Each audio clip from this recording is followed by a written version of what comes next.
The Restless Wave, the title of John McCain's final autobiography, a line from the Navy hymn. Best known as a senator and presidential candidate, at his core, John McCain was a naval officer, his character formed by the US Naval Academy in Annapolis. He was already Navy aristocracy. His namesake father and grandfather became four-star admirals. The pride of today's US fleet is named for his father. An awful lot was expected of midshipman John Sidney McCain.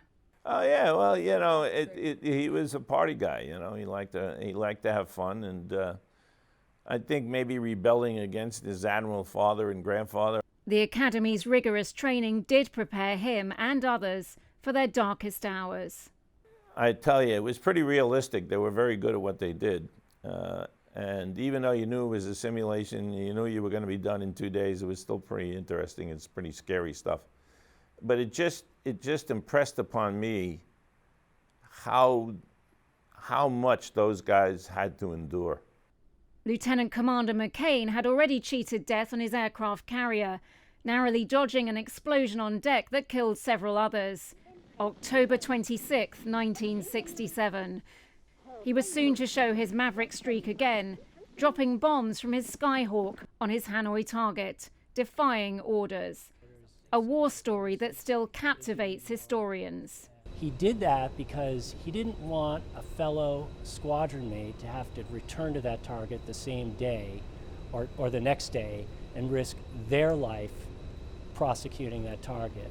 So he was willing to put himself in grave jeopardy to possibly save other American lives. In this instance, the gamble failed. It had nothing to do with his pilot skills. It had to do with the calculated risk that failed.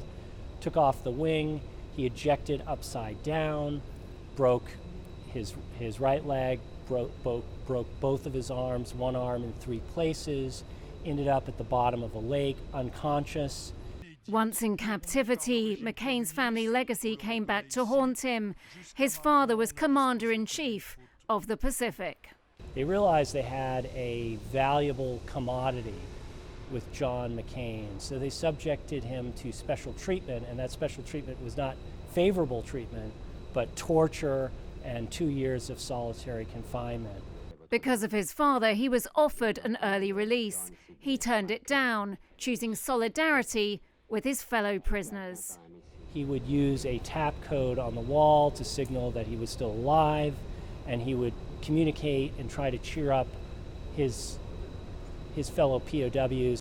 McCain was a romantic. Robert Jordan, the hero of Hemingway's For Whom the Bell Tolls, was his role model, a soldier who sacrificed himself for a greater cause.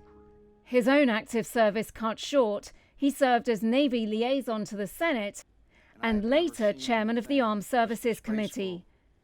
He stood firmly against torture and advocated for veterans. But he certainly served on armed services, which got us connections with the whole issues of things coming out of the Department of Defense that was important to us on various concerns about looking at what happened to people in the military, not only for us from Vietnam, but even the more recent veterans. McCain returned to Annapolis again and again. His son graduated from the Academy. For John McCain, class of 1958, this is where it all began. And according to his wishes, this is where it will all end.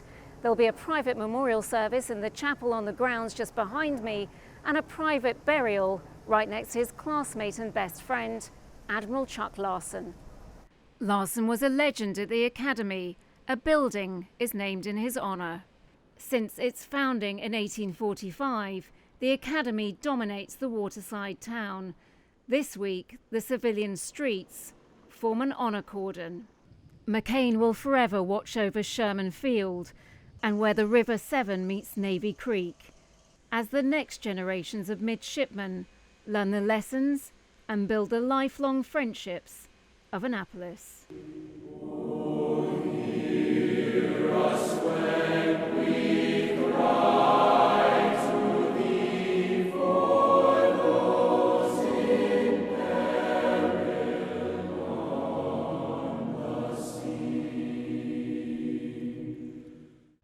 Nina Larson, I-24 News, Annapolis.